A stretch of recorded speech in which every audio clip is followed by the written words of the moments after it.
Hello, it's Pastor Nelson. Welcome to our next section of Bible 101. We're going to be looking at Lesson 6, Hope Grows as I Learn About My Roots. So in some ways this is going to be familiar. We've gone through the book of Genesis. We've been going through the book of Genesis.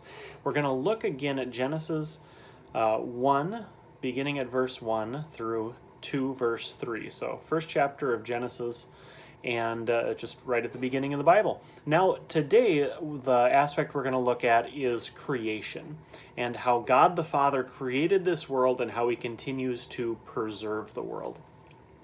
So our first verse on our study guide is from Hebrews chapter 11, verse 3, which says, "By faith we understand that the universe was formed at God's command, so that what is seen is not made out of what was visible." So creation out of nothing, God speaking the words and things coming into being, that's called an article of faith. It's something that the Holy Spirit has to work into our heart. It's not something that we can deduce strictly by science and know that God did this. So that's one of the reasons we don't start with this as the first lesson. This is an article of faith. The Holy Spirit has to work faith in our hearts first so that we can say, you know what, I trust the other things that you've said, Lord. Let's listen closely and see what you have to say about the creation of this world. And you know what? It's good. We'll like it. And it's true. So our first question for this mini lesson is, where did this world come from? So we'll go through Genesis 1, verse 1, all the way to chapter 2. And you can kind of fill in the blanks as you go along if you want to. We're going to take note of how long it took God to create all things. How did God do most of the creating? And then along the way, if you want to jot down what God created on each of those days 1 through 6, you can do that. So I'll read out of my Bible here. It may be just a little bit different wording than yours, but that's okay. This is from the New International Version, one of the little bit older ones, 1984. All right. In the beginning, God created the heavens and the earth. Now the earth was formless and empty. Darkness was over the surface of the deep, and the Spirit of God was hovering over the waters. And God said, "Let there be light." And there was light. God saw that the light was good. He separated the light from the darkness. God called the light day, and the darkness he called night. And there was evening, and there was morning, the first day. So what happened on the first day? You could write that in. God created the heavens and the earth, so he made everything, and then he created light. Okay, that's day 1. And then we'll notice after each of these days it says there's evening and there's morning the first day. That helps us see that these are regular 24-hour days, so evening and morning, and it just keeps on going on like that. God said, "Let there be an expanse between the waters to separate water from water." So God made the expanse and separated the water under the expanse from the water above it, and it was so. And God called the expanse sky. And there was evening and there was morning the second day. So the second day God creates the sky. And God said, "Let the water under the sky be gathered to one place, and let dry ground appear," and it was so. God called the dry ground land, and the gathered waters he called seas. And God saw that it was good. And then God said, "Let the land produce vegetation, seed-bearing plants and trees on the land that bear fruit with seed in it, according to their various kinds." And it was so. The land produced vegetation, plants bearing seed according to their kinds, and trees with fruit with seed in it according to their kinds. And God saw that it was good. And there was evening and there was morning the third day. So there's this order. Things come according to their kinds. Orange seeds create orange trees. That's how God created this world to be. Not crossing different species, but things reproducing according to their kinds. So that's day 3. We've got especially the dry ground and then vegetation, plants and trees. Verse 14, "And God said, Let there be lights in the expanse of the sky to separate the day from the night. Let them serve as signs to mark the seasons and days and years, and let them be lights in the expanse of the sky to give light on the earth." And it was so. God made 2 great lights, the greater light to govern the day and the lesser light to govern the night, so sun and moon, as the humans would look up and see them. The moon actually reflecting light, but as they'd look at it, light coming down. He also made the stars. God set them in the expanse of the sky to give light on the earth, to govern the day from the night, and to separate light from darkness. And God saw that it was good. And there was evening and there was morning the fourth day. So now we've got sun, moon, and stars. Interesting that God has his own light even before the sun and the moon show up. But now he does. Day 4, sun, moon, and stars. And again, evening and morning. And now there's the sun and the moon to mark those evenings and mornings too. And they continue using that same phrase. So regular 24-hour days. And God said, "Let the water teem with living creatures, and let the birds fly across the earth, across the expanse of the sky, above the earth." So God created the great creatures of the sea, and every living and moving thing with which the waters teem, according to their kinds, and every winged bird according to its kind. And God saw that it was good. God blessed them and said, "Be fruitful and increase in number, and fill the water and the seas. Let the birds increase on the earth."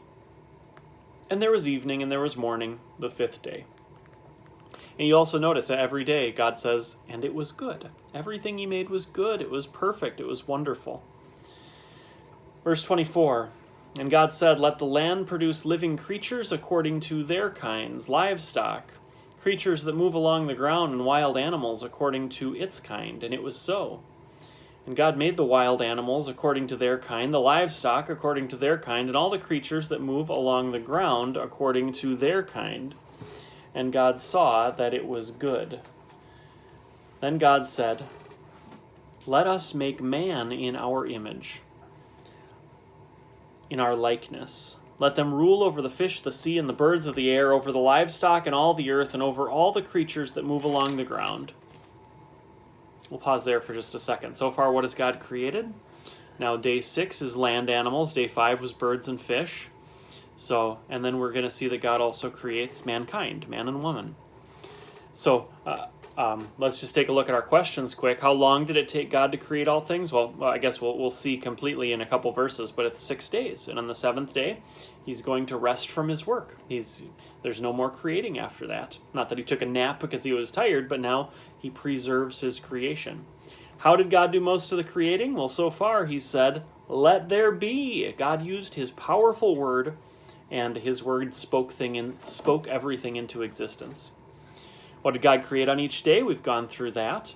And now question number 4 says, Genesis 1, 26 and 27 identifies 2 special blessings which God gave man and woman. What? Well, let's read 26 and 27. What special blessings did God give man and woman?